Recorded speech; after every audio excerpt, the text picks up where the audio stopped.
This episode of Cognitive Dissonance is brought to you by our patrons. You fucking rock. Be advised that this show is not for children, the faint of heart, or the easily offended. The explicit tag is there for a reason.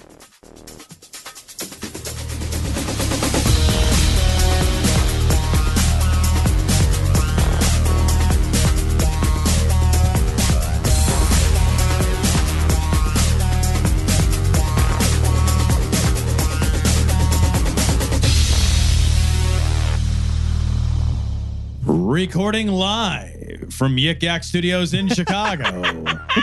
This is Cognitive Dissonance.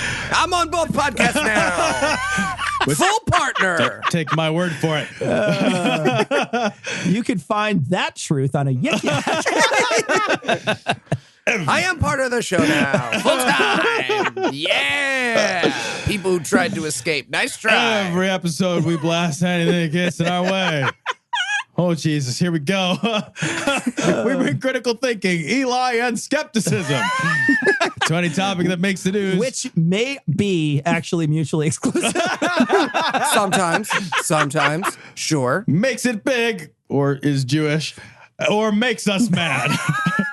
It's skeptical, it's political, and there is no lack of hate mail. This is episode 371. Of Cognitive Dissonance. And we are joined, if you didn't catch it, by the inimitable, thank God, Eli Bosnick from such shows as Citation. He did the very best thing that he's doing these days. God Awful Movies, Skeptocrat, and Scathing Atheist. Eli.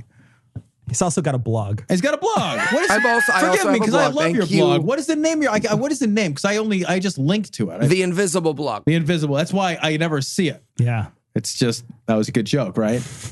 That's right. Right? Yes. Yeah. Is it named after Wonder Woman's jet? Yep. Because nobody cares, and it's kind of useless.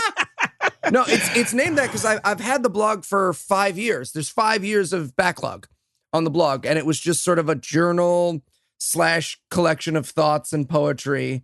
And then I, in my infinite egotism, was like, I should ask people for money for this.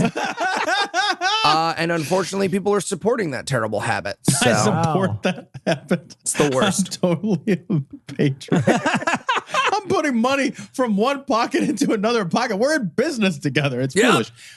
All right. Woo! Well, we wanted to have you on because we have low standards for both friendship and for professional relationships. I'm here to challenge Michael J. Wood to a fight. Oh, God.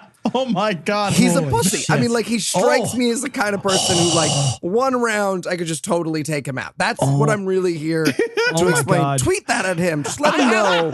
I've met you both in person. And I will say, while you do probably outweigh him, scariest looking human. That man would pick his teeth with your bones. I am not a small guy. I outweigh him. Yeah. I wouldn't fight Michael Wood for fucking money. No, that guy. No shit. No. He That guy looks mean. He is. You're just like, oh, you're going to kick the shit out of me. Like, you're just going to kick. He's just always in a state of, like, in between the last time and the next time he kicks the shit out of someone. I tweeted it. He tweeted a thing, and I messaged him, and I was like, hey, actually, you got this wrong. And he was like, I don't got fucking shit wrong. And I was like, you're totally right, man. I don't know what you're talking about. It's so stupid. I don't know why I felt. He's got, like, a tattoo of all the people he killed on his eyelids.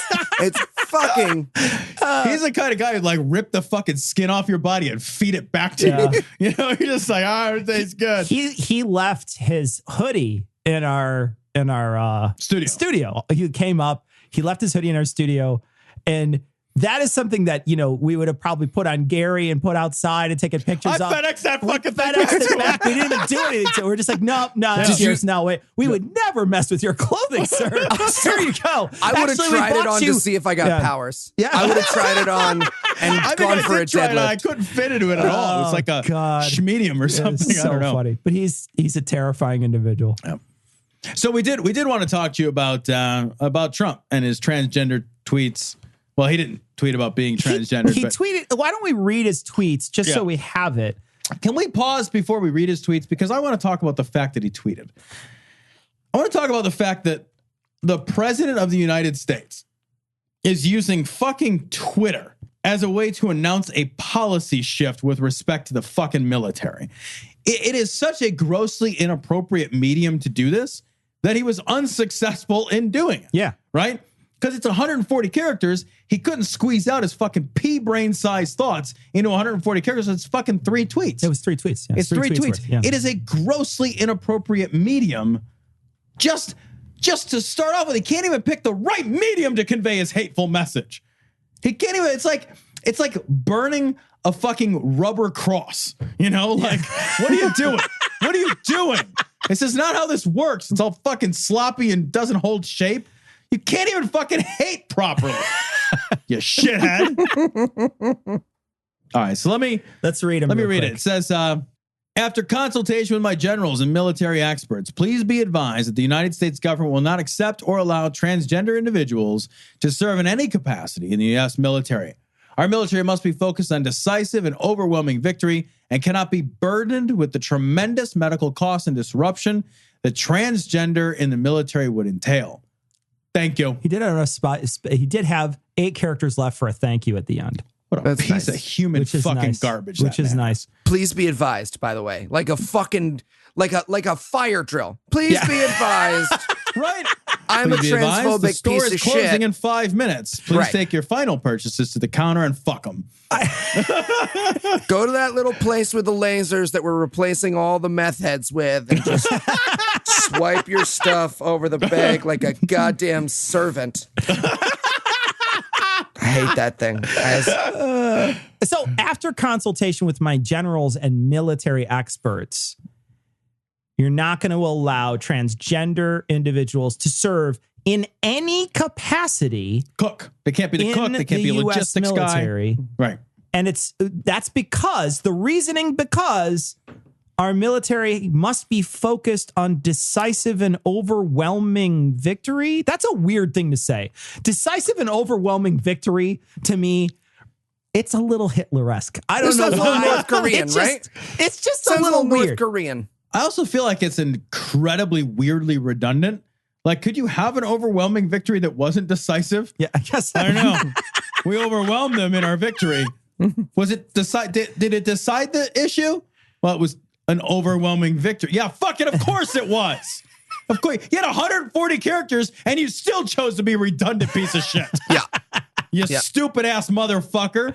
And yeah, that please be advised. I feel like everything you say is you advising me. You don't have to start off with, oh, hang on, he's going to advise me. You're the fucking president of the United States fucking tweeting out a policy shit. And it's not, by the way. I'm fucking advised. Like, that's not a power he has, by the way. This is not a thing. He's not like, I declare, despite r/the Donald, he's not the king. So now there has to be paperwork and shit and people have to do. But like, so please be advised, I'm wrong. Please be advised, I wish. He tweeted out his fucking vision board for us. But you know who else this doesn't sound like it should be coming from? A fucking draft dodger. You know who shouldn't tell anybody who can serve in the military? Someone whose bone spurs kept them at military camp for fun, boys. Like what? I read a number of things. It's like, there's already transgender people in the military. What are we doing with those guys? Like, and like, what if you find out? What if you're serving? And like the logistics here are not even established. It's a lot of the criticism I read about this was that it's terribly unclear because it doesn't address the people who are already in that are out and trans. It doesn't address the people who might enroll or enlist in the military and then come out or discover or, whatever their, trans identity. I don't know what the fucking proper terminology is, so forgive me. It doesn't really address the hows. It's a terribly impractical rollback of an existing, policy with respect to how trans people are or are not allowed to serve in the military. It's just, this is not how policy is done. This just isn't how this is done. What is it supposed to mean? You're not allowed to serve in any capacity? Why not? Why not? Why can't you serve in a logistics role? Like even if you were to buy, and we'll talk about it, even if you were to believe this spurious bullshit argument that a combat role was somehow a role that a trans person fits less likely into or would be less likely to. You know, the number of combat versus support roles, there are many more support roles in the military than there are combat roles.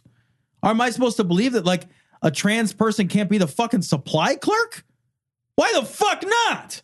They're gonna buy whatever the fuck they want. Like, oh, I can't source tires because I'm trans? What the fuck is wrong with you people? Well, I mean, so let's address the arguments, right? Because unfortunately, like, here's the thing. We have sort of a choice.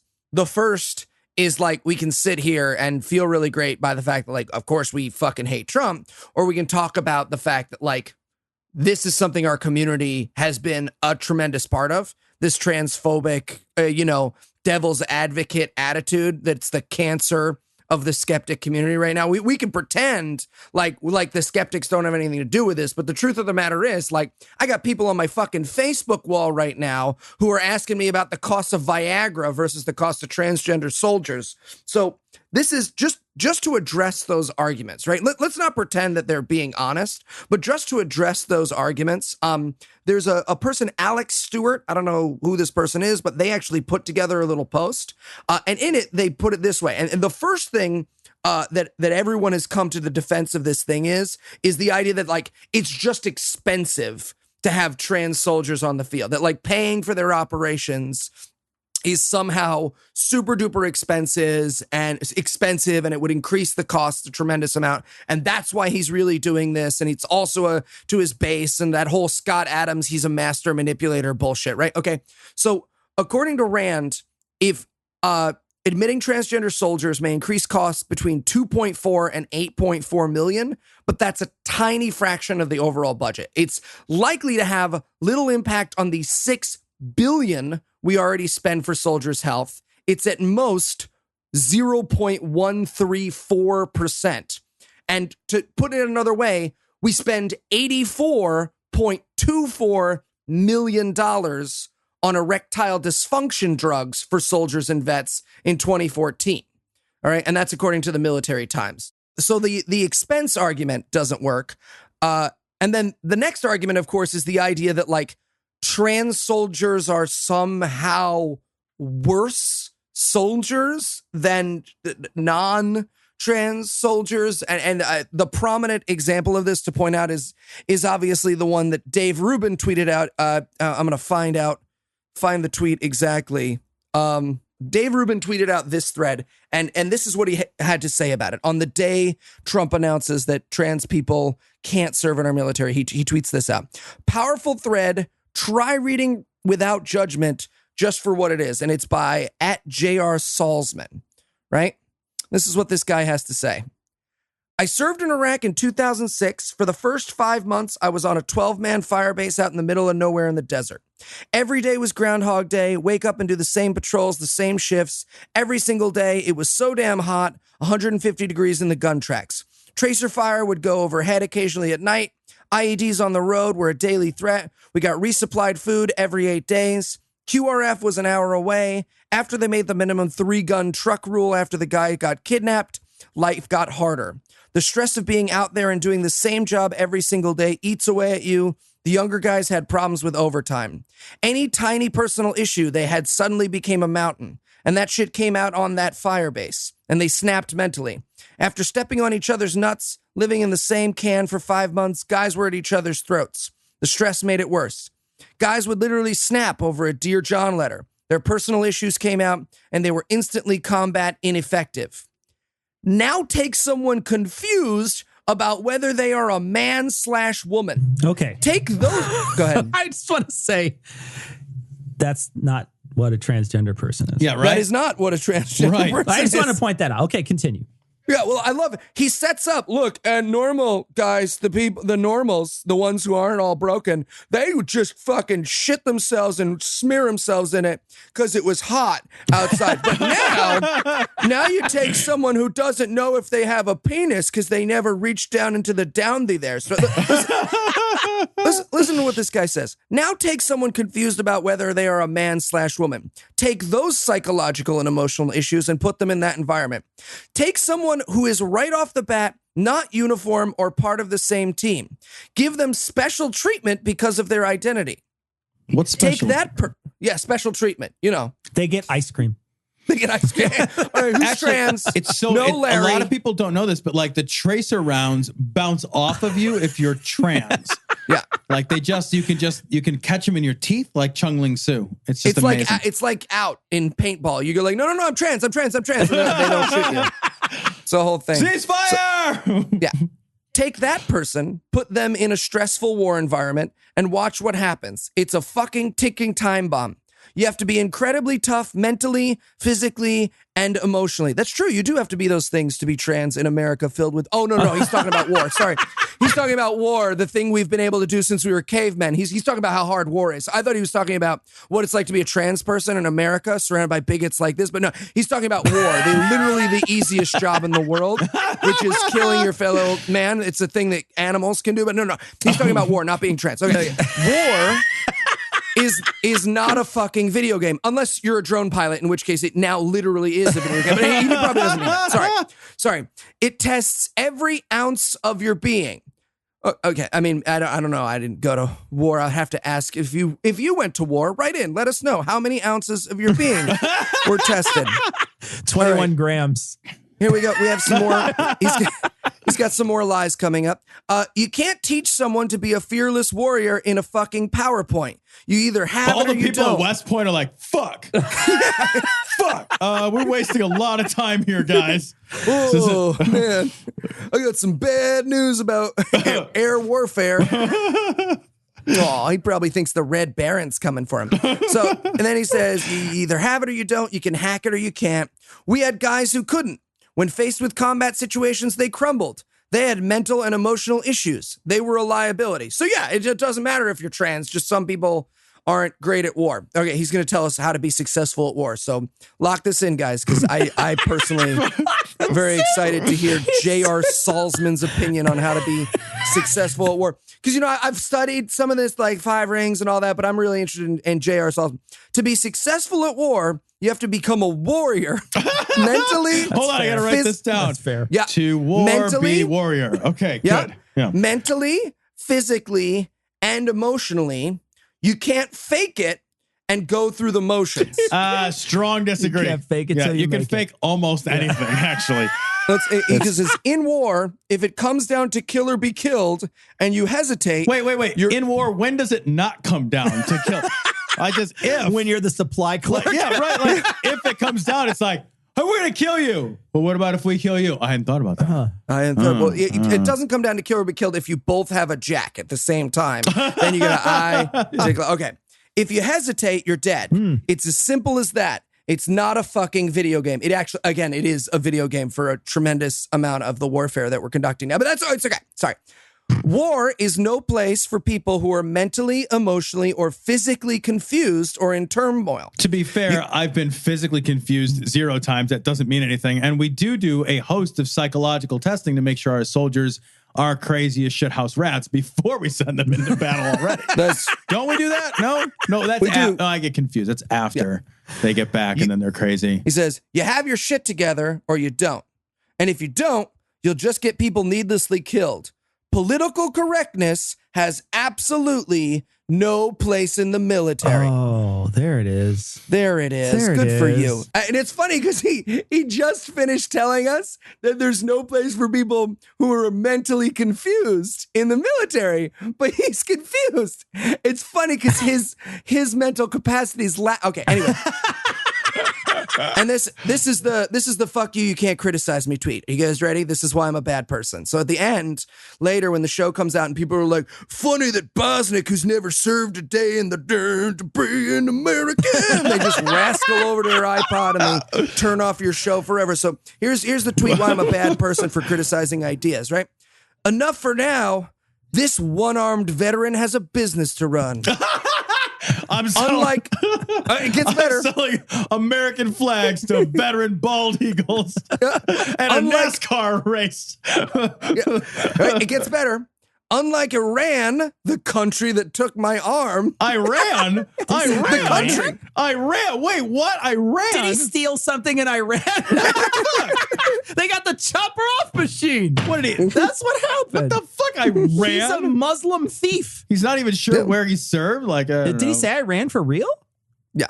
Really? Yep. Unlike Iran, the country that took my arm. Nom, nom, and here's nom, the best nom, part. give me your arm. You ready? Unlike Iran, the country that took my arm, Obama didn't pay me millions. Wait. Unlike Iran, the country that took my arm. Obama didn't pay me millions. Because That seems Obama like- gave Iran millions of dollars. Is that three separate thoughts? No, it's one thought. See, unlike Iran, the country that took But that my didn't arm, take by his the way, arm, though. in case you're wondering, How could it- who's Iran?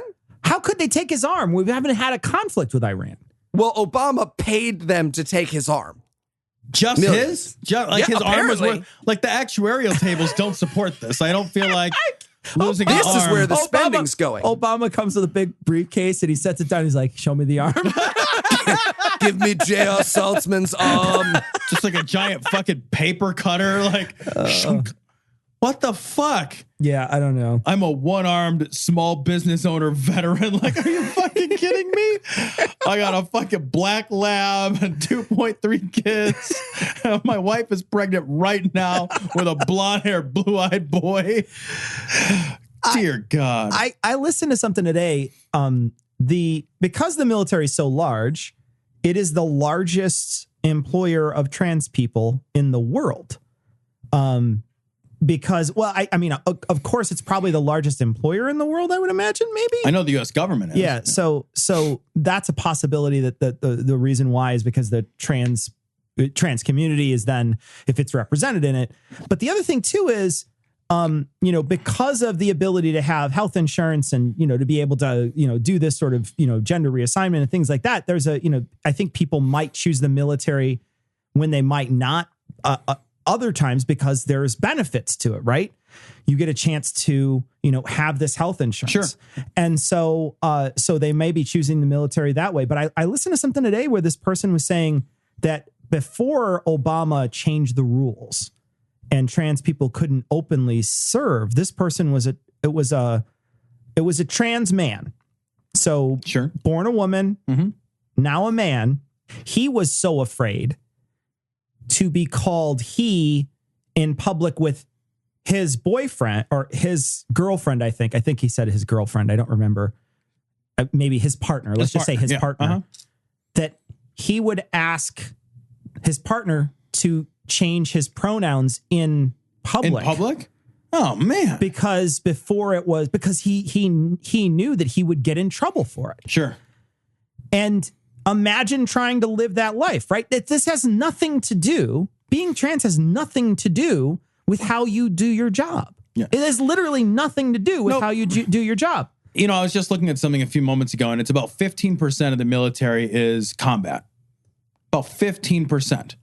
The rest of the military roles are non-combat positions. So even if you bought in, and I don't, and we should talk about it, but even if you bought in to J.R. Saltzman's arguments that, in some fucking dirt-filled foxhole somewhere, a trans person would somehow be less psychologically stable, and less psychologically stable people are a detriment to a fighting force. But even if you were to believe that, you still have 85% of the roles in the military to fill. Sure. That are non-combat. So even if you believed the combat readiness of a trans person was somehow questionable, Trump's statement that they will not be allowed to serve in any capacity still denies these folks 85% of the opportunities in the military. And for what again? Well, and it's based on fallacy over fallacy, right? I mean, a casual reading of On Killing by Dave Grossman, which is, by the way, like the most complete study of military killing and military destruction and how it affects the mind and that kind of stuff. We're not good at killing. Human beings are the worst at killing.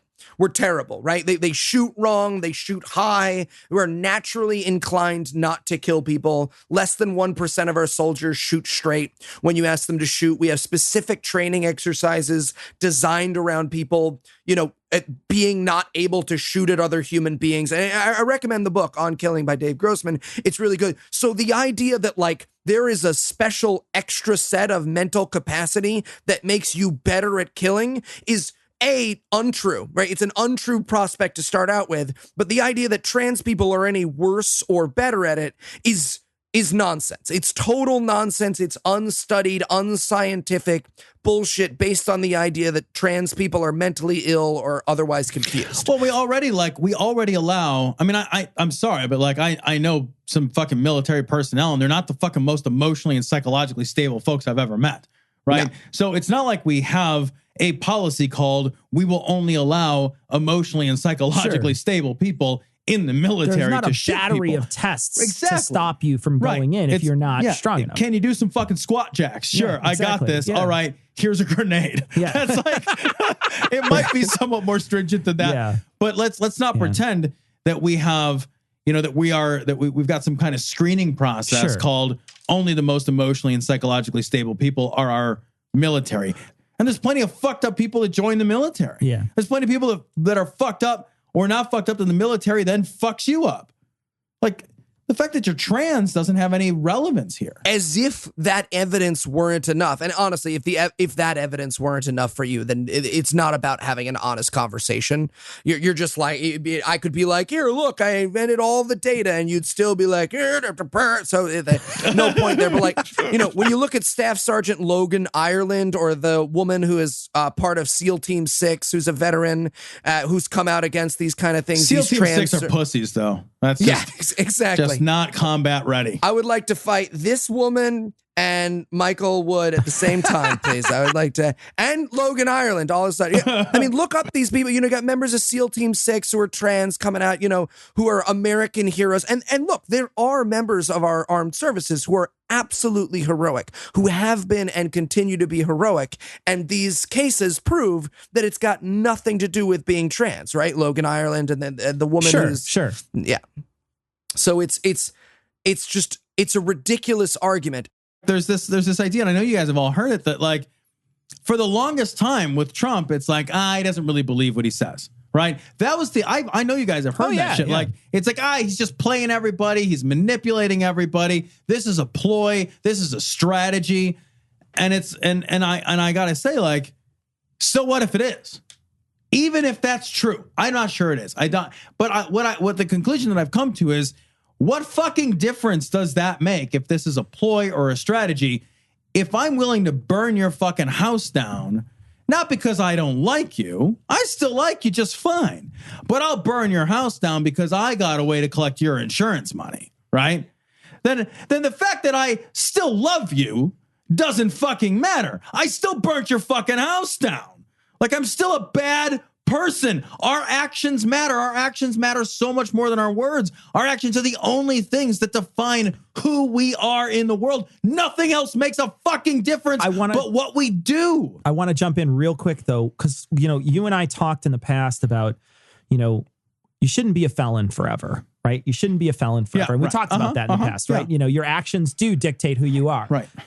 But so do you being contrite about your actions, right?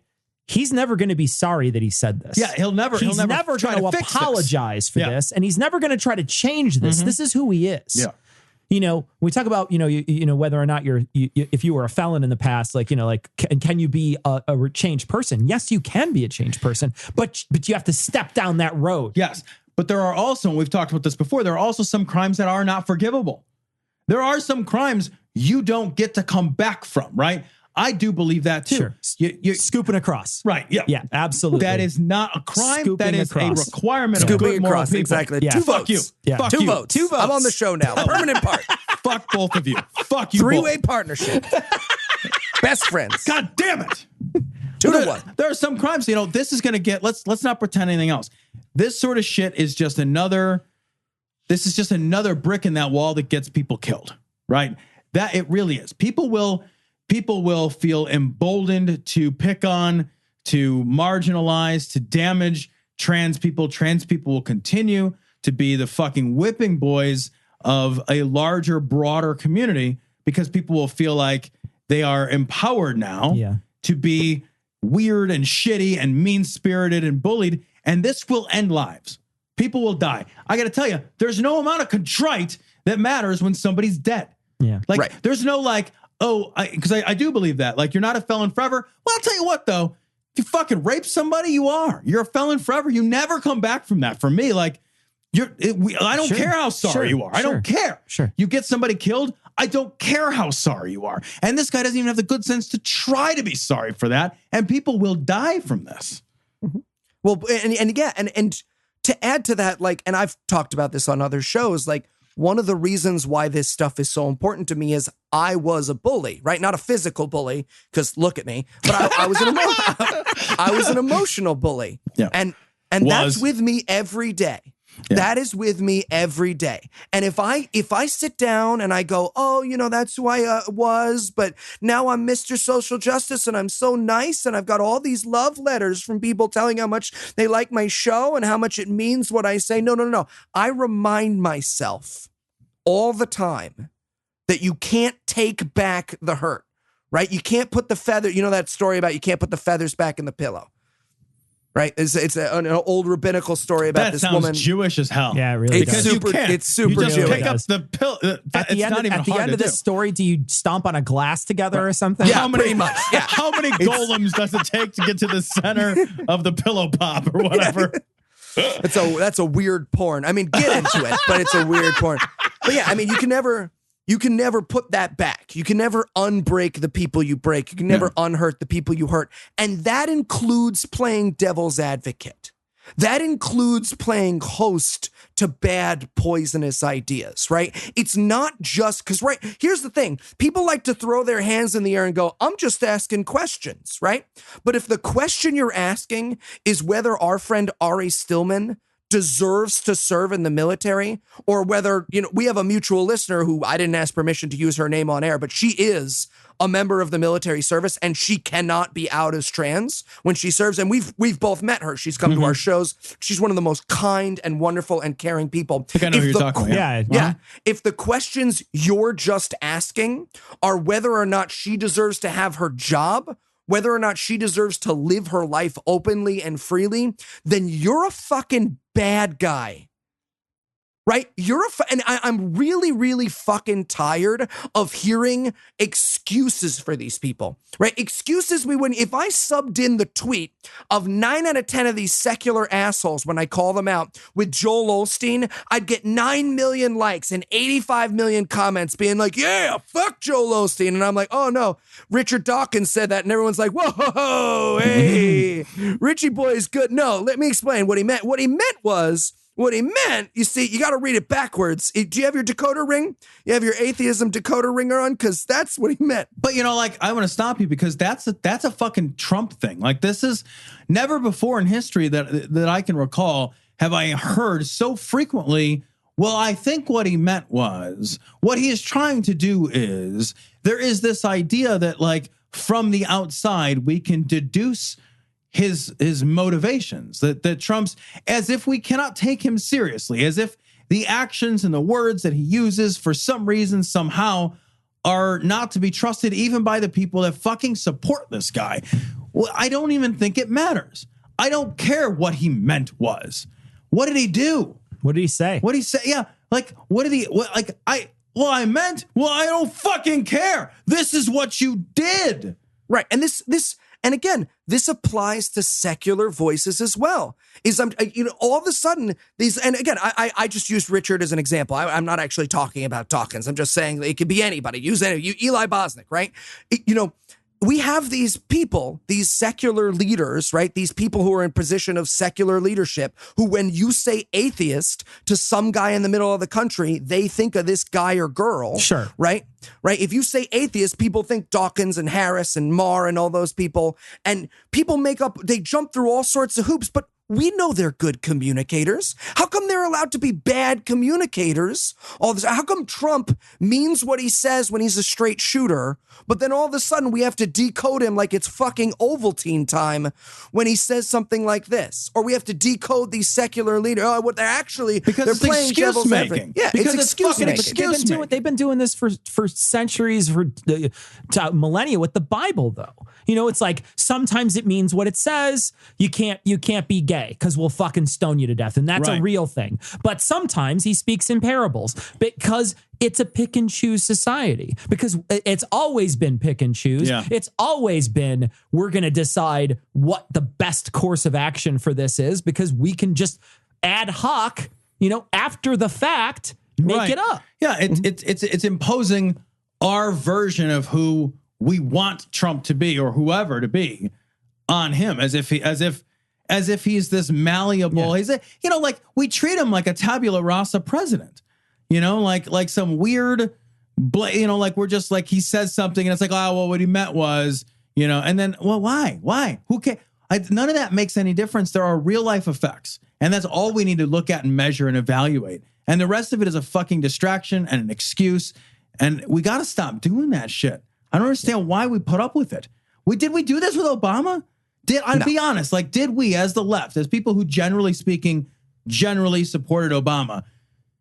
I don't remember saying what I think he meant was. I don't think we had to because the man was fucking clear and articulate. Yeah. And he said what he meant. Right. And then he did those things. And then we had judged him based on those things. When we see Trump doing this, he's making a big deal about the transgender thing. Is this smoke again? And I know we're still, like we said earlier, with Tom said earlier, you said it, so you're still a bad person, right? So you're still a bad person because you said it. And I don't want to get away from him not being a bad person because I think he's a bad person. But is this smoke? And just like is this a magician's trick? Is he getting me to look up in the air while he switches cards? Because he does this all the time when he's under lots of scrutiny. Yeah, I've heard a lot of people say, this is a distraction, this is a distraction. And there's a couple of problems with calling this a distraction. The first is it affects the lives and humanity of tens of thousands of people. So even if it was intended for a distraction, calling it a distraction is reductive and problematic, right? Okay. You can't just be like, this is if Trump nukes China, we can't be like, it's a distraction from the Russia investigation, even if it is, right? The death and destruction of these people's lives matters. And the second thing is, it's not working. I didn't forget about healthcare. You didn't forget about Russia. Right, I didn't forget about Russia. I can walk and chew gum at the same time.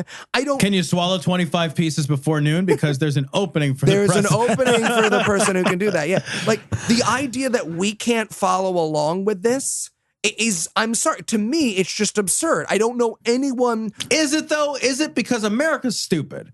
I want to say that. Like, America's stupid and distraction works. Distraction doesn't work on you. It doesn't work on me, but it works. It works on a lot of people. I really think it works, man. I'm distressed to say that. I don't want it to be the case, but I do think it's the case.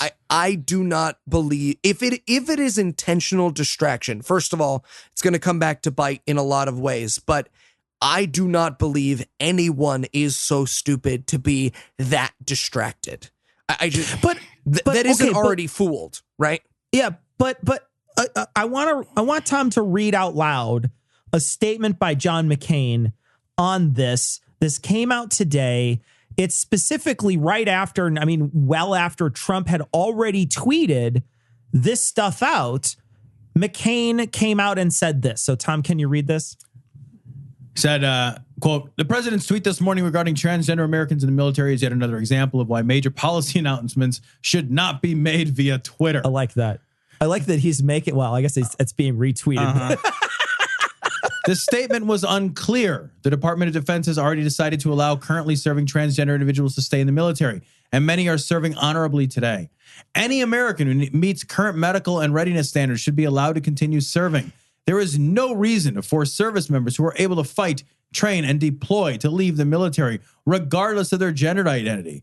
We should all be guided by the principle that any American who wants to serve our country and is able to meet the standards should have the opportunity to do so and should be treated as the patriots they are. The Department of Defense is currently conducting a study on the medical obligations it would incur, the impact on military readiness, and related questions associated with the accession of transgender individuals who are not currently serving in uniform and wish to join the military. I do not believe that any new policy decision is appropriate until that study is complete and thoroughly reviewed by the Department of Defense, our military leadership, and Congress. The Senate Armed Services Committee will continue to follow closely and conduct oversight on the issue of transgender individuals serving in the military. I think to summarize, he's like, yeah, you can't, like you said earlier, like, not it. That's not how it works. Yes. Right. A tweet does not change it. Yeah. You can't just tweet it out. I do think to some degree that his intention here is to pander. This is a pander tweet. I think even Trump might understand, although maybe he doesn't.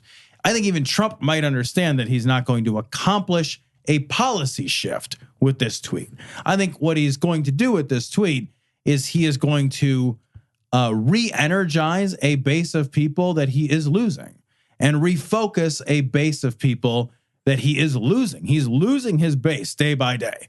And I think this is an attempt for him to give them something without giving them anything. Let me pitch you an alternate theory. And it's not mine. It's something that got proposed on Vox.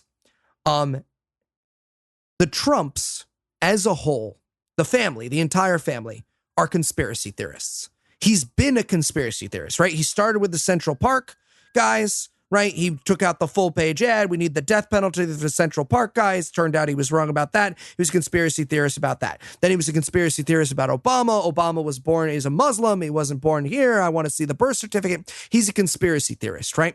We all have conspiracy theorists on our Facebook. What if he's just tweeting out whatever the fuck comes into his head?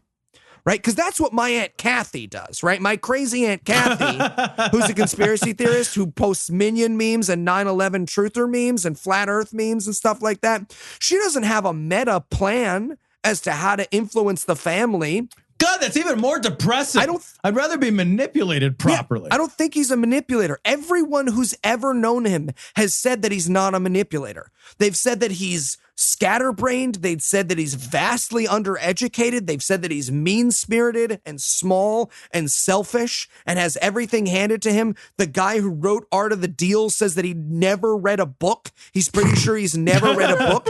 I don't think this guy is scheming anything. Hold on. I bet he read Art of the Deal. Hold on. Scott Adams says he's a master manipulator. The and Dilbert Scott Adams cartoon. can draw good cartoons. Yeah, he's good at it. That Dilbert Did you know cartoon. I will say. Did you guys know that working in a cubicle is frustrating? Yeah. Did anyone else notice that? And if you're an engineer, you have like 12 pagers. Ha ha, pager.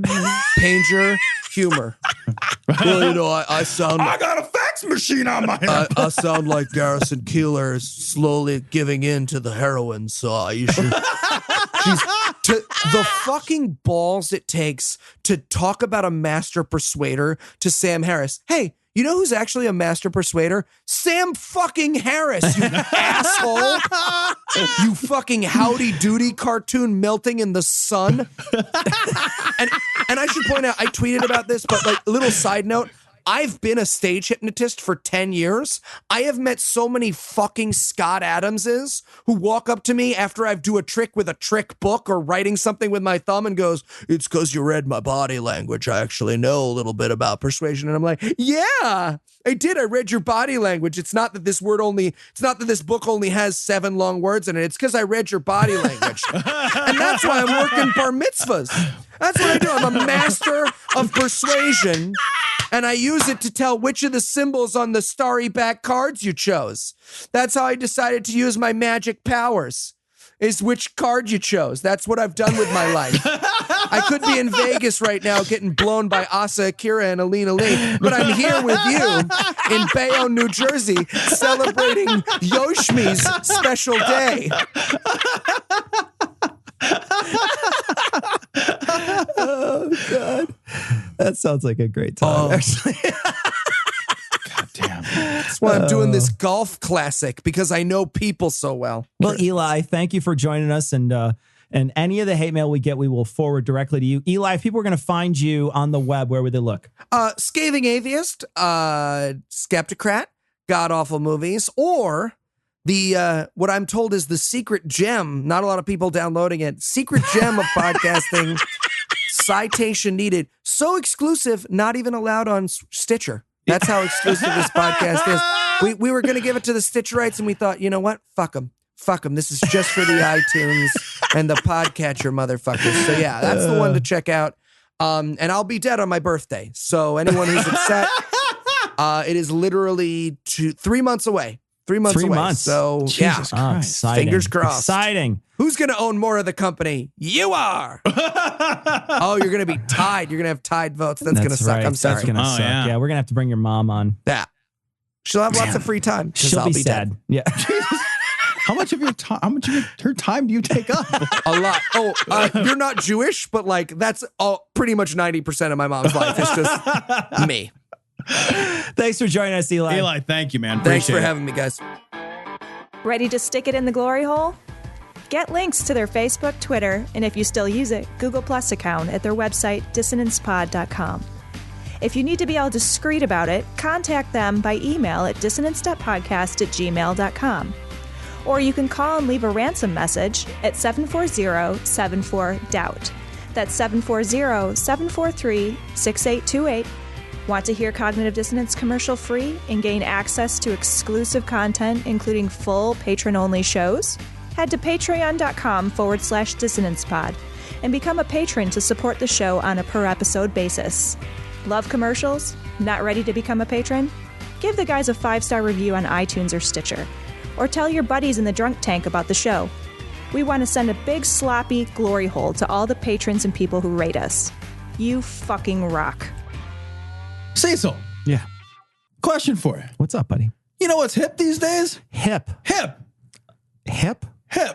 I'm as a hep cat. Oh my God. Yes. Wow. Right? I know. Wow. I'm not old at all. You know what they say, when you get old, you don't want to break your hip. You know, it's I just before I intro the show, I just want to point out 2 safety words for longevity. Don't fall. You know, all the kids these days are listening to the Discos music. The Discos. And Jim Bakker's looking to capitalize. The Bee Gees. The Bee Gees are, but you know, John Travolta was recently in a really exciting movie. It's only 40 fucking years old. What the fuck? This is from Right Wing Watch. Staying Alive. Jim Bakker promotes his new survival food baskets with a horrible Bee Gees cover. Can I just say, though, that's a great song. Staying Alive. Staying Alive is an excellent song. Can I make a confession that shames and embarrasses me? Sure. I love the Saturday Night Fever album. I have listened to it dozens and dozens of times, start to finish, unironically. Tell me what's on there, because I might buy it. Let me just look it up. More Than a Woman is on there. I love every song. I actually love every song. Saturday Night Fever? Saturday Night Fever. I love every single song. It sounds like a great album, actually. Staying Alive. How Deep Is Your Love? Night Fever. Oh, Night Fever's a great song. Night Fever's a great song. More Than a Woman's a great song. I love how high that guy's voice is. Can't have you. That's a great song, too. Right? That's a great song.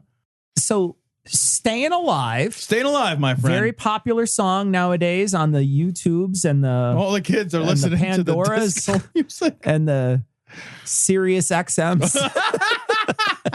I put on my AM transmitter and All right. So this is Jim Bakker. All right. This is fucking amazing. You old fuck. This show today is so important.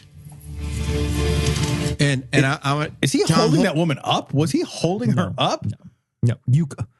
I'm sorry. I know it's a silly question. I'm not sure any of us could hold her up. Yeah, she needs a sophisticated pulley system. Right? if a woman like that woman is as big as me. You know what I mean? Like that woman's as big as me. She's a human super volcano. She needs help. She needs a scooter. So do I. Born is truly called of God to do what he's doing.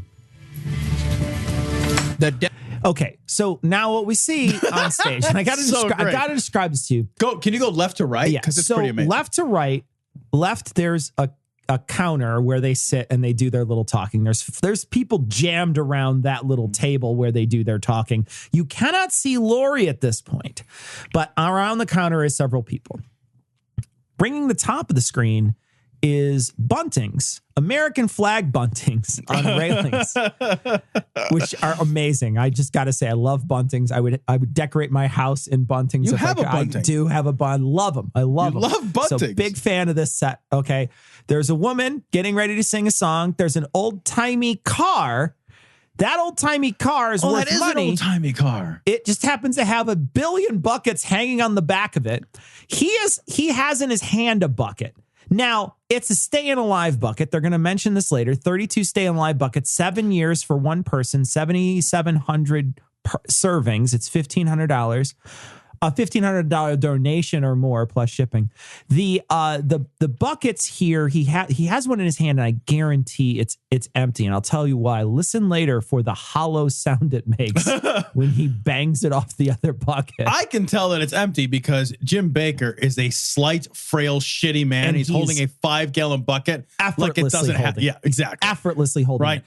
In front of this big car is a multicolored group of people, multi-ethnic group of people, I guess I would say. Yeah. All of which share obesity in common. I will say it's nice. It's nice when we can all rally around Cool Ranch Doritos in this way. The guy on the far right, buttoning up his shirt. He's a 1,000-year-old guitarist. He has a guitar that looks like a mint. It does look like a mint. It looks like a thin It's like mint. a cool mint. Yeah, like it's menthol, sort of, delicious. So that's what we're looking at right now. Is a beautiful picture of all these people standing in front of buckets. Devil does not want this show. They don't want us talking about angels. God woke me up, and I felt the presence of God like I'd never felt. I love how he's moving. That belt bucket is full of nothing. Nothing, right? Nothing. God woke him up and he felt you had a fucking erection for the first time in a long time. It happens. It's a morning erection. It happens. It's fucking morning wood is a normal thing when you're not 163 years old. When you're his age. Right? Said, Jim, I want you to start with, do more food. Start with do more food. I want you to start with do more food. Hey, Jim, I want you to start with do more food. Can you start with do more food? I feel like if God wakes me up to tell me shit, I remember verbatim because it's God. Hey, Jim, I want you to push more buckets. I'm not getting enough donations, if you know what I mean. This is a multi-level marketing scheme. I got 10% in on this deal, and I need the money. I guess I need the money. Build a new type of food. And so type, it's all the same type. Dehydrated shit in a bucket. What is the type? What is the new type? I guess it's I don't know. If you can put it in a bucket, it's bucket food. That's what the fuck? Is that the place that it sits on the food pyramid? Is bucket? Bucket, right? It's like at the very top. If I remember the food pyramid right, you'll have to forgive me if I don't. Sure. At the very top, it's lobster. Then underneath that, it's steak and eggs, bacon. And then the next layer is like frosting. It's mostly just chocolate frosting. It's a whole layer of frosting. You know what it is? Group. No, I think you're wrong. I think you're wrong. I think it's lobster, then a layer of frosting, then steak, then a layer of frosting. It's a layer of frosting around the whole thing. Well, and sometimes there's that fruit layer. Yeah, I was gonna say there's like a banana layer. The outside is fondant. I would like another lobster steak banana frosted cake. You judge me, but I would eat that cake. And then at the bottom, it's buckets because that's what's got to be the foundation. You have to have a sturdy foundation because that shit's heavy. Yeah. That cake will fall. Like Jim Bakker, he has a sturdy moral foundation. Right? It calls right there. Right there. See, staying alive. And this is the first time in history there's ever been a 30-year shelf life food. This is what God. This is the first time in history that there's ever been 30-year shelf life food.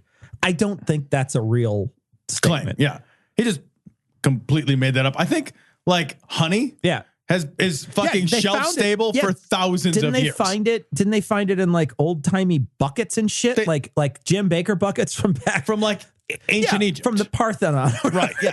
honey just is like, fuck you. I'm not going bad. I'm fucking honey. This honey will last you a long time. And I'm just saying, Armageddon is coming. There's some guy in Pompeii's like, you guys, you're gonna want the honey.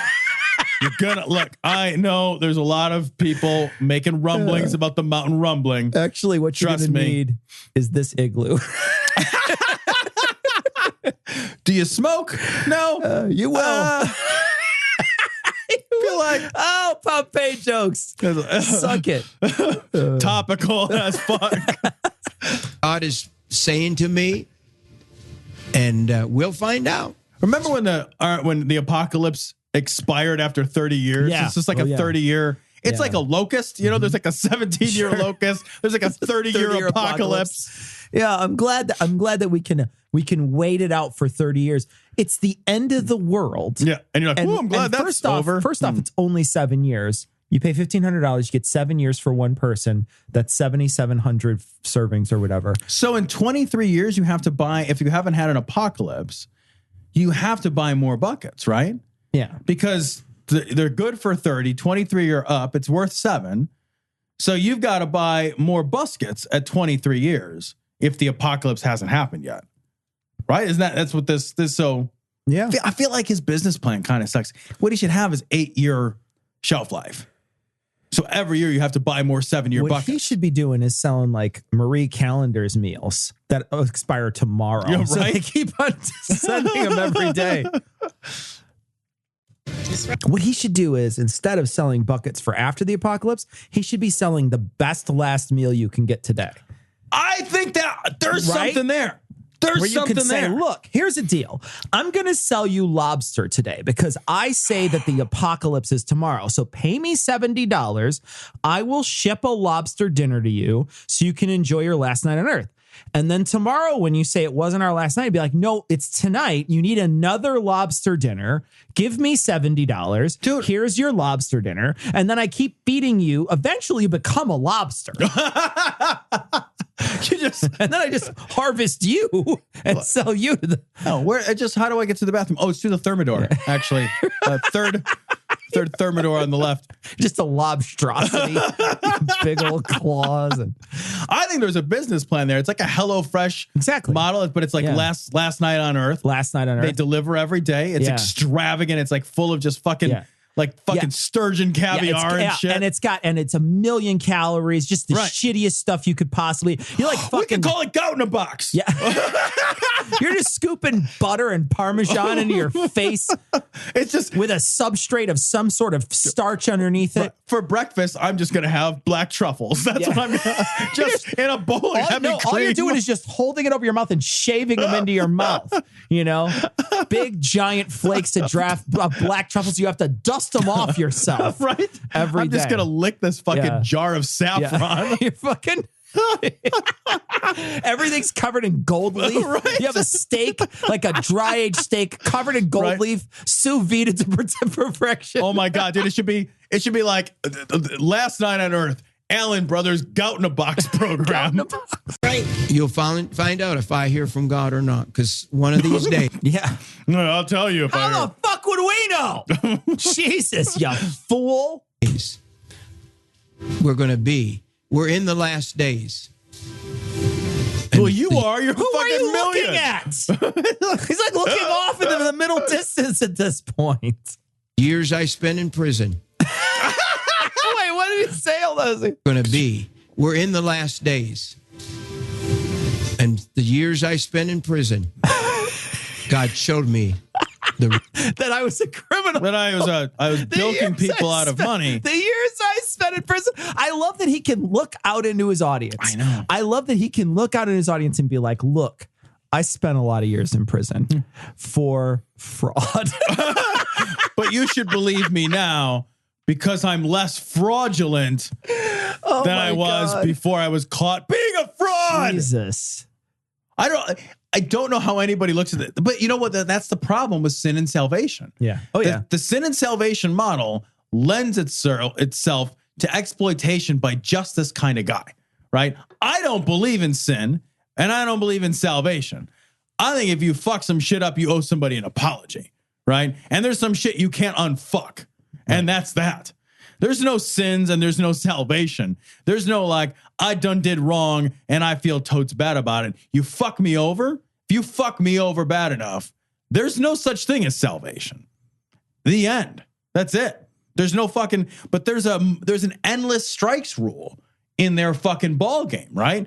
You can keep fucking up, and as long as you're totes sorry in the right direction, generally speaking, that's upward. Right. Then everybody gets to forgive you, and that's that. And everyone has to forgive you. Because if God will forgive you, how can I not forgive you? And that's bullshit. Yeah. Because I look at him like, you're a fraud. Oh, you are never trustworthy again. You have stolen from people. You are a thief. They also have another get out of jail free card, and that's the devil made me do it. Right. Yeah, right? exactly. So they have a second, they have I was two. tempted. Yeah. They have two get out of jail free cards. I was tempted by the devil. It wasn't me. Yeah. It wasn't me being weak. It was, I was tempted by the devil. And then I said I was sorry to God, and God forgave me. And now. And so you have to as well. Too. Yeah. Because, and embedded in all that, if you're somebody that's a big, well, I want God to forgive me. Yeah. Well, so how do I not forgive you? Right. And it's like, I can't forgive you, Caesar. I can't. If you aren't somebody that hurt me, I can't forgive you. You didn't hurt me. I don't have that power. Like, yeah, that's how our relationship works. I can only forgive you for the things you do that hurt me. Sure, exactly. That's how, that's how it should work. That's how it should work, right? Yeah. Like, if you go off and hurt somebody else, I can't forgive you. I got nothing to do with it. Revelation.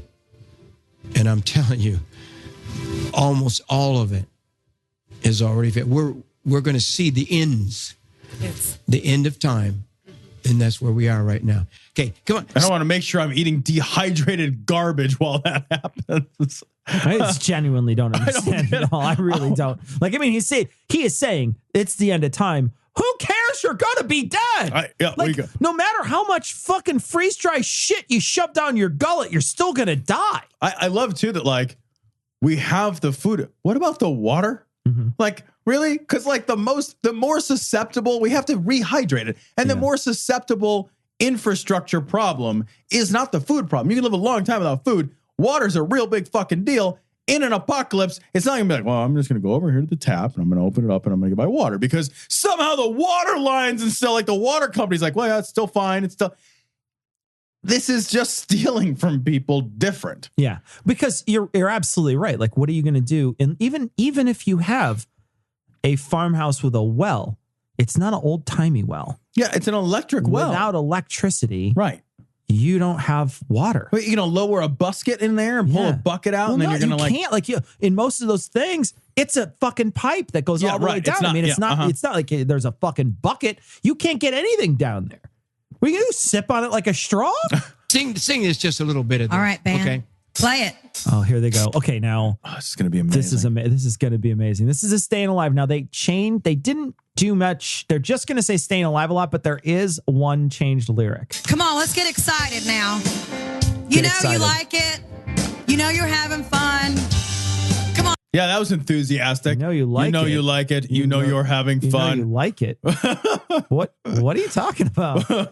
I don't know if I like it yet. Right? Not. Like, you gotta give me a minute. Put it in slow, and we'll make a decision down the road. I don't know yet. Oh, some of you stand up. Come on. The audience is so old they can't stand up. I'm staying alive, staying alive. It's Staying Alive buckets, and they're staying alive. And they're doing a terrible job. The Staying Alive buckets.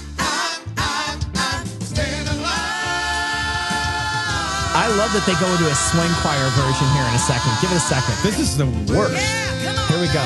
Staying Alive. I'm staying alive. I'm staying alive. I got my food. I'm staying alive. I got my peace. I'm staying alive. Does he say? I got my pizza? Did he say pizza or peace? I think he said I got my pizza. And I'm staying alive. I got my peace, and I'm staying alive. I think he says peace. I think he just put a little on it. I think it's a pizza, not pizza. Piece of what? Peace. Peace, like like peace. inner peace? I have peace. Not like a gun. Like I got my peace. I got my staying alive. I got my pizza. But pizza. That's amazing. Fucking awesome. I love that I got my food.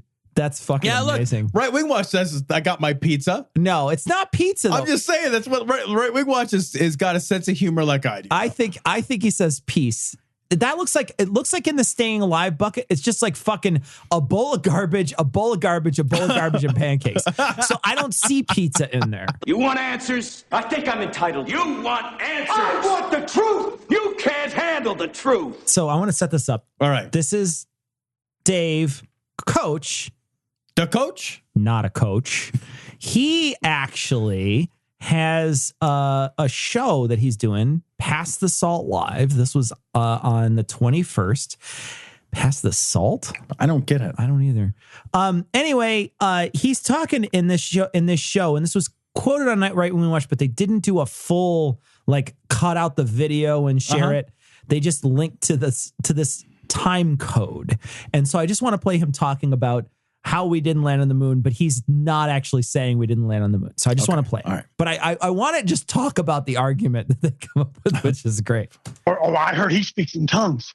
We better be careful. Hey, Jared, there's where I want you to be right there. Okay, so he's going to manipulate his guy. I'll get this site to y'all later because I haven't even looked at it. Stop right there. He hasn't even looked at it. Good. Thanks, buddy. You're going right there. Start right there, I'm Jared. glad he spent so much time preparing his I want you to program. think about this. This is not what the show's about, okay? So Right Wing Watch is going to say, Coach Dave said we didn't land on the moon. That's not what I'm saying, okay? What the best part is that I think the line from Right Wing Watch was, Coach Dave says we didn't land on the moon. Like I genuinely think, because it was on like the Friday wrap up. Right. I'm pretty sure the line was exactly what he said. Yeah. Could have said. Ever wonder why they claim to have walked on the moon on the very first attempt?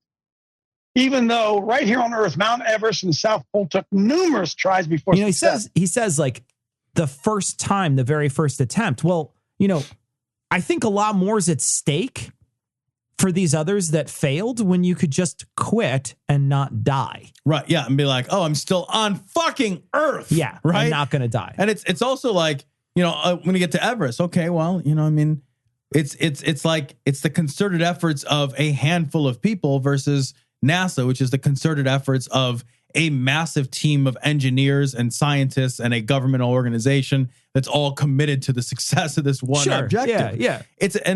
They weren't beating the bush for fucking Sherpas to go to the moon. Right. You know what I mean? Right? Like, I've got to get to the top of the murder horn. Okay. Exactly.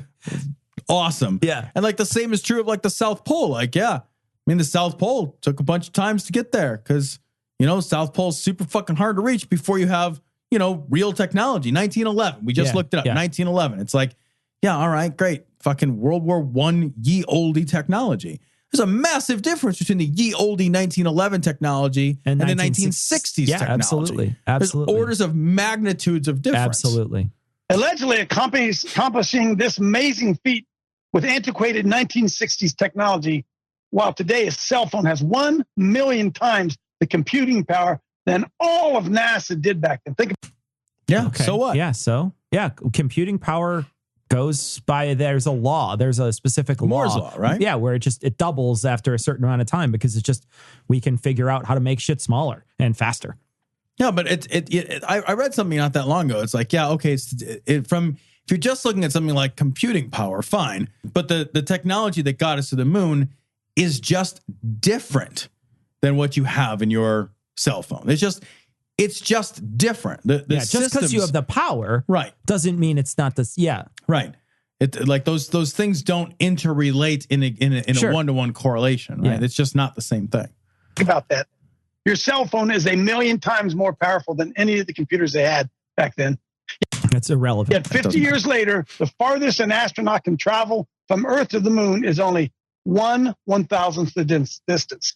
I don't even know that that's true. I don't know that that's true, but even if it is, it's because all the stuff that we want is nearby and we don't want to spend the money to go to the moon. Yeah, I take issue with that can travel. Like, yeah, I mean, I feel like if we said, okay, let's get back to the moon, we would get back to the moon. We just do it. Right? Like we landed robots on Mars that drive around and talk back to us. Yeah. Like we could get back to the moon. It's just we're not trying to. And I think that there is a group of, I think China's going to go there next. I thought I heard that there was going to be an expedition from China to the moon, that they're going to go to the moon. Yeah. Well, it's like bully for them. Like put what you can do versus what you do is a matter of how you resource yourself, right? How we resource our objectives has more to do with what we accomplish than our overall like adaptability or it's not the right word. Like how possible something is for us has more to do with how we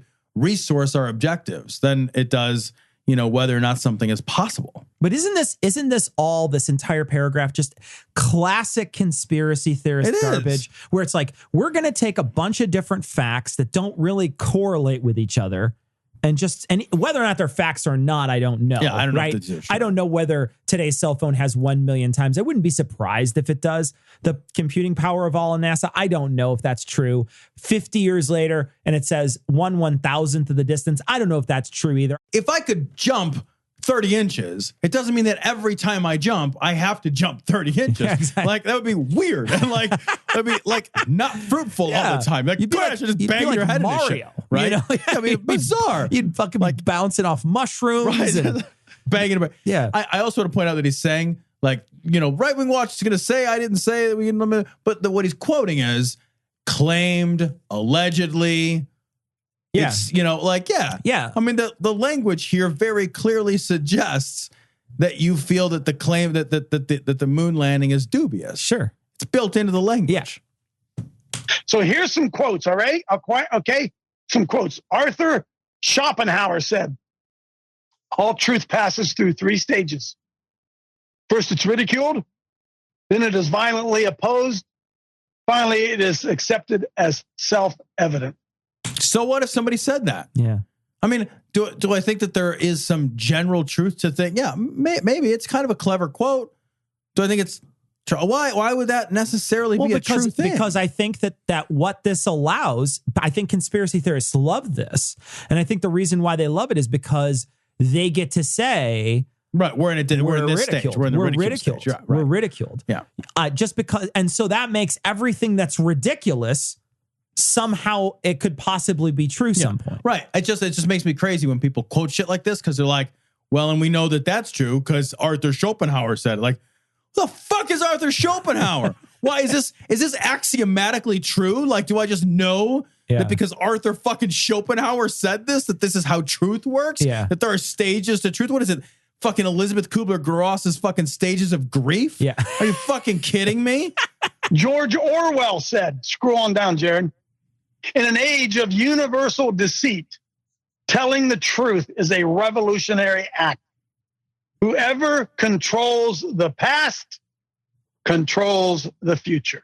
Another guy wrote a really good book. Another great quote mine too for conspiracy theorists. Yeah, right? Because you're saying someone else controls the narrative, but I know that there's a universal deceit.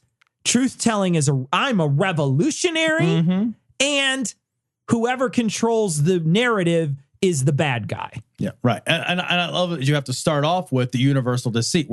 So we're starting off with the supposition that we are in an age of universal deceit in order for the George Orwell, who's just a fucking author. Yeah. He's just an author. He's not some fucking sage who just knows all the truths. Yeah. He's just a guy who wrote a book. Yeah. This one, let's see who was. Carl Sagan, billions and billions, right? Carl Sagan said he never said that. The saddest lessons of history is this. If we've been bamboozled long enough, we tend to reject any evidence of the bamboozle.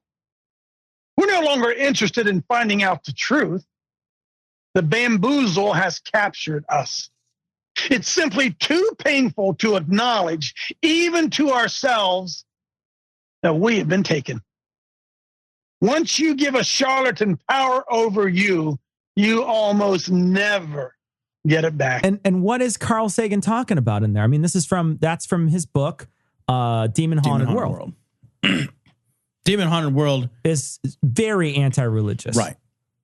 Yep. Very much anti-conspiracy theory. Yep. But somehow conspiracy theorists are going to use this as an evidence. Yeah, if you quote mine it, right? If you quote mine it. But again, like, what is the purpose of all these quotes? Again, I like Carl Sagan, but not every... just because Carl Sagan said something does not make it a truth, right? We still have to evaluate whether or not it's true and whether or not it applies to your claim. Yeah. Right. And really this quote is really nothing more than just another way to summarize things that we know about human psychology, right? We know there's nothing unusual or particularly interesting about this aspect of human psychology. We know that we hold on to beliefs in spite of evidence. I forget what the name for this is, but there's a name for it. We know that we double down on beliefs despite evidence to the contrary. We know that it is difficult psychologically and emotionally for us to let go of cherished, long-held beliefs. There's nothing particularly interesting or revelatory about that. Yeah. So who cares? My goodness. Going down, Jared. Mark Twain says, it's easier to fool people than to convince them that they've been fooled. Mark Twain also anti-religious. Okay, we can get rid of that, baby. We can get rid of that. There's a battle for truth. There's a battle for truth, justice, and the American way, and it is raging. But baby, is it ever raging? Anybody want to jump in here? Are you kidding me? Truth, justice, and the American way. Wait, Superman. Anyone want to jump in here? We hear it all the time. It's very obvious when you see the unbelievers saying that God is a myth, that Jesus never existed. And it's like, are you kidding me? I said, you count your calendar days according to his birth. I said, and then I bring him to the Socrates, Aristotle, and Plato. And Greek philosophers from 500 and something BC that we have no original manuscripts on, yet we possess over 20,000 original manuscripts, not only of Christ, but of his resurrection. What the fuck? What is he talking about? There's 20,000 manuscripts. I am not a scholar here, but in the Bible, none of those books were written by Jesus. Yeah. And I don't Jesus believe spent a lot of Jesus time. had a manuscript. He just sent it into the publisher. They're like, I'm not sure. It's like, what is he fucking? Is he like the ye oldie version of J.K. Rowling? He's just like sitting on fucking food stamps in a coffee shop, writing out the fucking Sermon on the Mount. He's like Bart Simpson. Just to the right. I will not walk on water over and over and over again.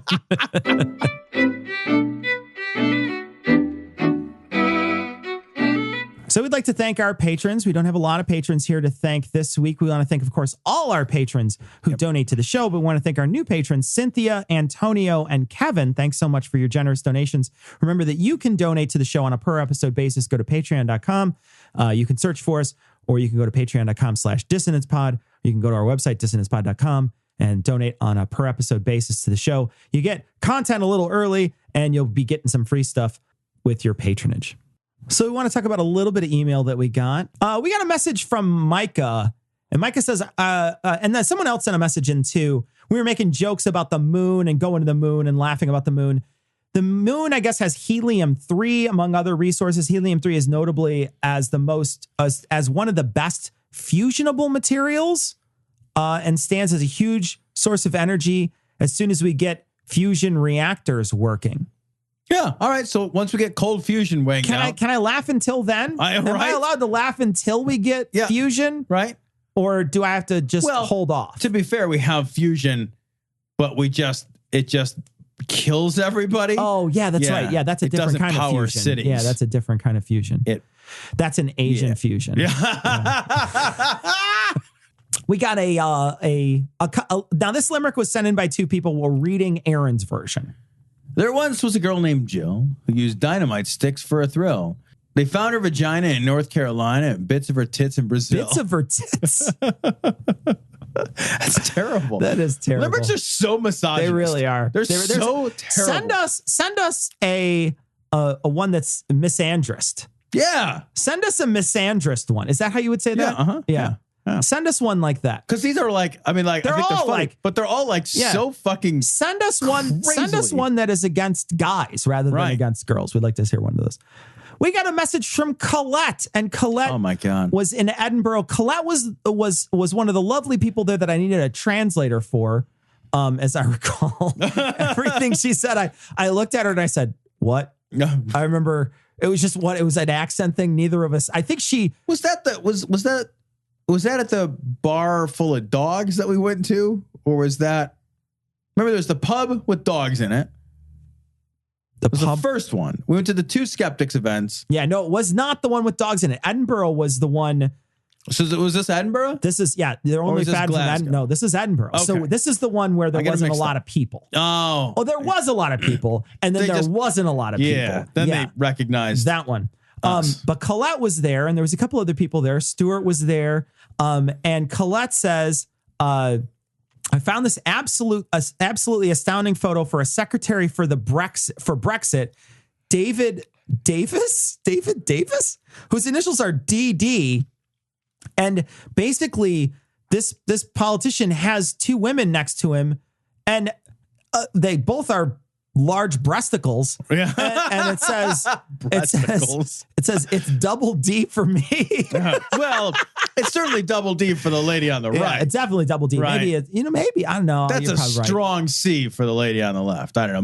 Maybe a single D. Yeah, maybe a single D. You're right. You're right. Yeah. There's it's certainly not like a double J. They are certainly not the size. It's not like a Jonah Jameson. Right. You know what I mean. Right. You know? They're not touching the navel.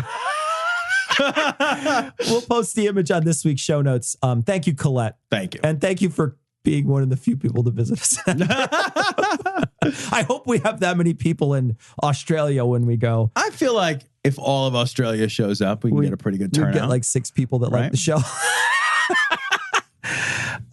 We got a message. This is from Phil. And Phil put in, Phil sent this. This is a take on the Trump stakes. It's so funny. It's very funny. We're going to put it on this week's show notes. So check it out. It's great. We got a message from Hugo, and Hugo asks, which is a bigger garbage state? Because his girlfriend lives in one and he lives in another. Michigan or Georgia? Man, it's hard. It's hard because it depends on where in Michigan. Michigan's got some shit, man. Yeah. Michigan Detroit or Flint? Yeah. I mean, that's basically the fucking... Yeah. But if you're better off living in a fucking undersea vent. If you're by like Grand Rapids, though, that's not a terrible city. Grand Rapids is nice. The Benton Harbor, Saugatuck, St. Joe area, those are all nice. Yeah. Central Michigan, where you and I go shooting? Yeah. Are you fucking kidding me? That's banjo music. Although fucking everything in Georgia is banjo music. And there's a bunch of swass down there. Isn't Atlanta okay? I don't know. I've only been through there once. I feel like, all right, here's the thing. Most of Michigan is terrible. Yeah. Most of Georgia is terrible. You should move in with other people. Yeah. See if there's another state you can go to. We got a message from Aaron, and Aaron says, so let me get this straight. You would leave if you saw a dude busting out a turd into the urinal? What dates are you guys in Australia? Thanks, Aaron. Hope to see you there. We will be at Skepticon in Australia. We will in November. In November. It's on the 17th, 18th, and 19th, right? Yeah, the 18th and the 19th, I think, is when it is. 17th is that Friday before. Yeah, right. Yeah, so I think might start that Friday evening. But we'll have more clarity on all this stuff that's going to be happening, when our show's going to be happening. We'll be down there with the GAM Scathing crew. They'll be doing their own show. We'll be hanging out with them, I'm sure, for a lot of it. There's going to be a bunch of great people there, so check it out. Get your tickets soon. And if you're a fan of the show, please come.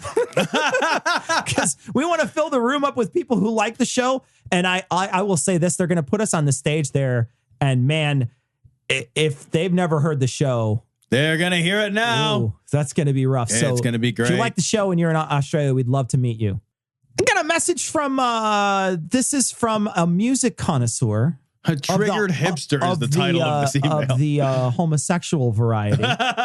He says, and that's his own admission, not mine. I'm not just saying that because he is. I'm saying, he says, it's pronounced Bone Iver, not Bon Iver. I've only ever heard one song, and it was a remake of someone else's song. I'm pretty sure. So I don't know anything about him, but I'm sorry. I didn't mean to disparage Bon Iver.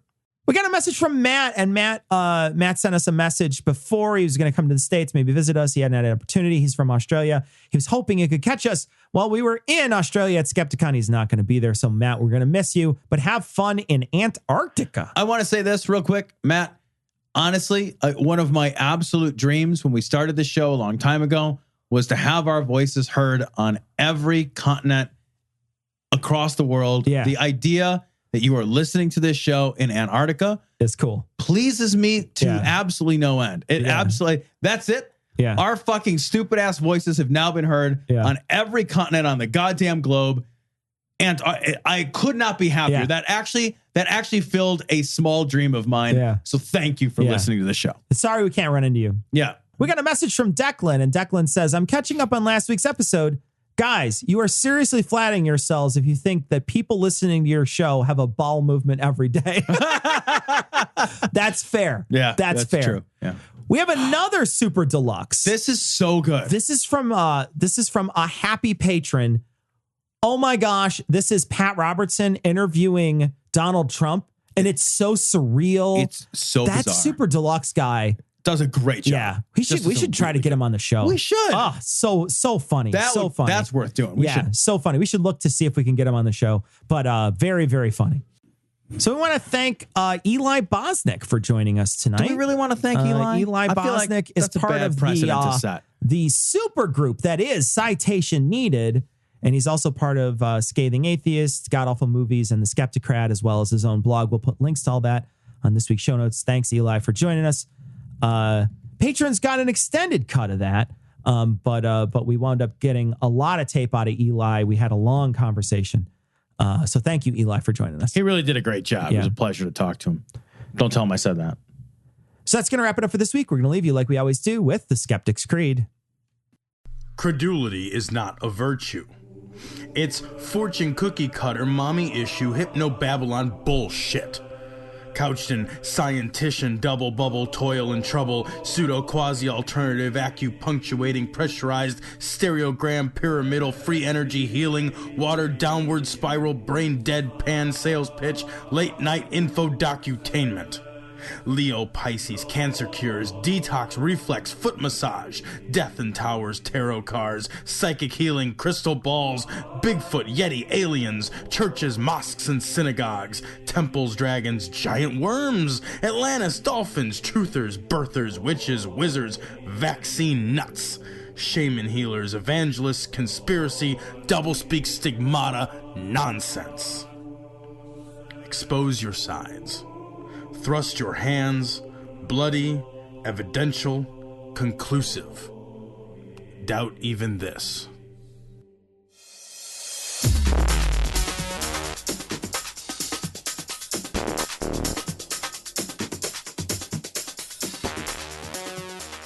The opinions and information provided on this podcast are intended for entertainment purposes only. All opinions are solely that of Glory Hole Studios, LLC. Cognitive Dissonance makes no representations as to accuracy, completeness, currentness, suitability, or validity of any information, and will not be liable for any errors, damages, or butthurt arising from consumption. All information is provided on an as-is basis. No refunds. Produced in association with the local Dairy Council and viewers like you.